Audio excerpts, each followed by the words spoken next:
And they also had a very close relationship with one of the only two organizations within the federal government that were manufacturing and developing nanothermite and their components, that being the Naval Surface Warfare Center.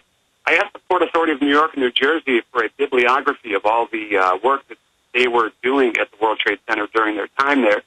And they interestingly claimed that those records were all destroyed on 9/11.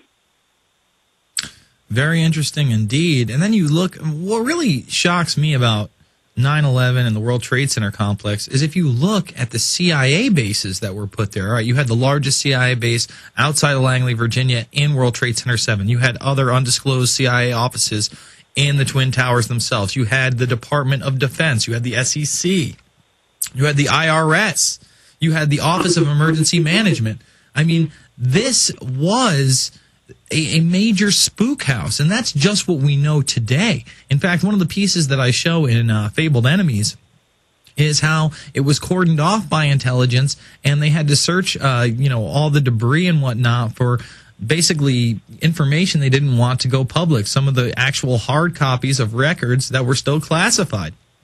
And then you find out about these shadowy organizations and companies, much like the ones you're talking about, and we know that the CIA has front groups all the time. You have to wonder what level of intelligence was in these buildings. And even coinciding with, say, John Schroeder's story, the fireman, he talks about, and it's very overlooked in my opinion, we talk about it in Loose Change Final Cut briefly, he talks about how on his way up the towers, he went into a closet and there was already a dead body in the closet that hadn't been burned or anything like that. So obviously they were getting rid of people inside the building as this occurred. I mean, the level of cartel-like behavior and evidence from that day is astounding to me. And most people just want to suck their thumbs and not even entertain the idea that it could be anything outside of what the mainstream media has told us about that day. What are your feelings on that? Do you ever think we're going to break ground to the point where we do get a new investigation? I think once an investigation does happen, I think some dots will become connected very quickly. Also referring to Turner Construction, the CEO at the time was also someone who has enjoyed a close relationship with former President Bush. He was appointed by former President Bush to the Commission of White House Fellows, which is basically an organization that grooms heavy hitters for prominent roles in the public and private sectors. This person is now the mayor of Dallas, Texas, has enjoyed also a working relationship with former Commerce Department Secretary Carlos Gutierrez, who oversaw, of course, the National Institute of Standards and Technology, NIST. I'm losing my train of thought here. I had so much in my mind, and I'm forgetting it now. There's so much to cover. Oh, by the way, as far as access to the towers go, before 9/11, James Gorley, a researcher and one of the co-authors of the nanothermite paper that we've all come to know of, able to pry some records from NIST, and one of those was a property assessment report that was dated December 2006. Within that report, it was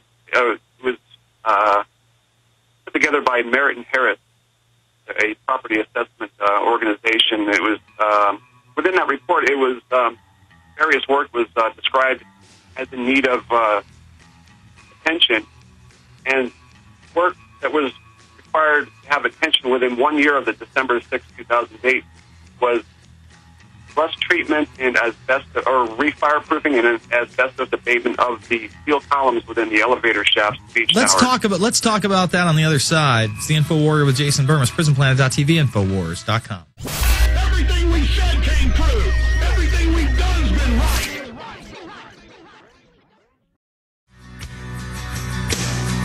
Then they expect you to pick a career.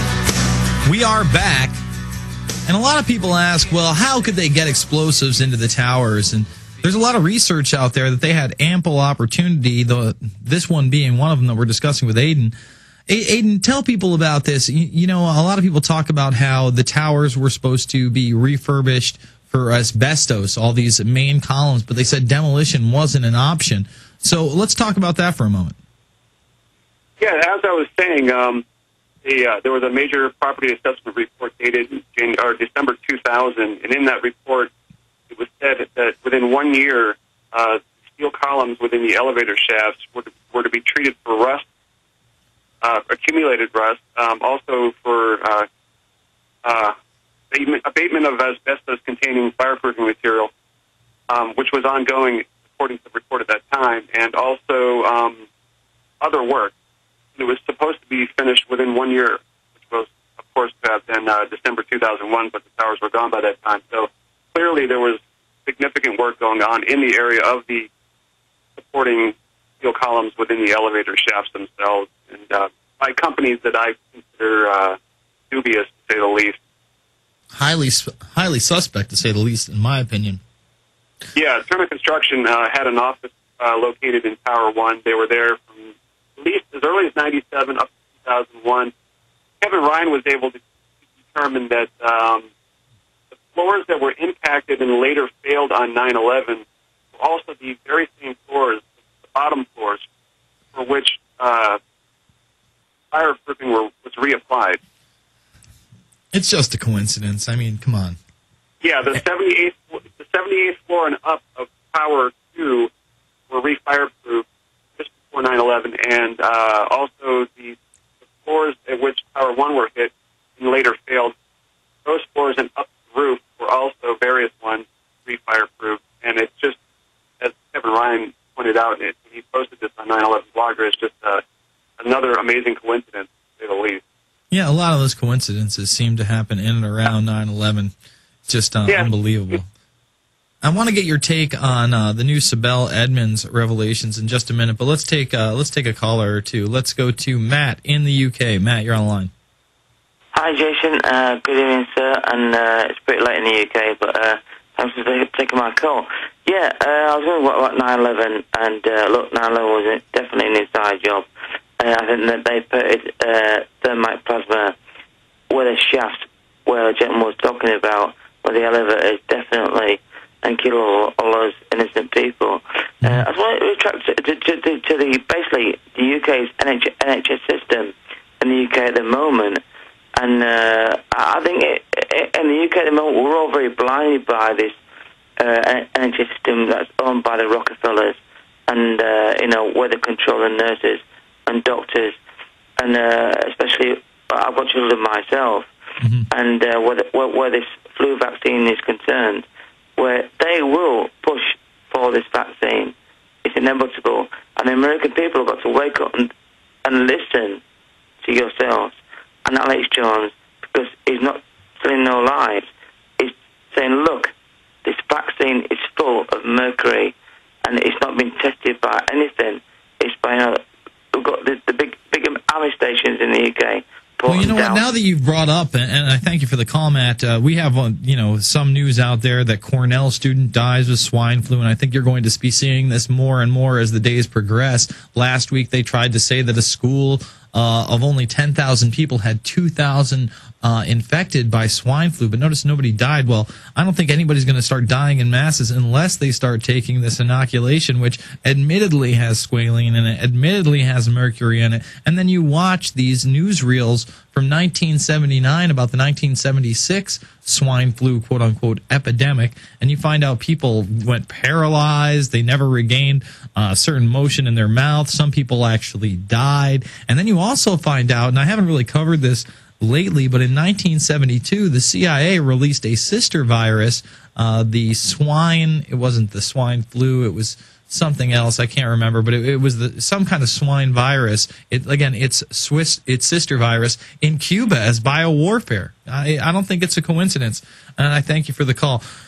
Let's get back to Sibel Edmonds. Sibel Edmonds, in late August, goes on the record finally. She gives her deposition. She reveals a whole slew of different things outside of what we already knew with her interviews that made the Times Online and other news publications, where she was talking about the Pakistani ISI and them trading nuclear secrets, General Mahmoud Ahmed. And I can't remember what the American's name was, but she named one pretty high-level American official in the scandal. Nothing ended up happening to him. He just denied any involvement. There was no follow-up by the media. But she goes on Malloy's show right before this, and she makes the statement that U.S. intelligence was working with had intimate relations with bin Laden, the CIA, and the Taliban. Up until the day of 9/11. What do you think about those revelations, Aidan? Once again, it's remarkable. She's a very compelling figure with very compelling information, and there is silence across the media. Just silence everywhere. The biggest thing covering this story, the Huffington Post did, but they didn't cover anything about bin Laden. When we put this Charlie Sheen video out on INFOWARRIOR.com, and he makes the mention of Sibel Edmonds and the FBI, and we play the actual audio clip where she talks about this relationship between intelligence and bin Laden, and we know there's a long-standing relationship between the bin Laden family, the CIA, and the Bush family. Big coincidence there.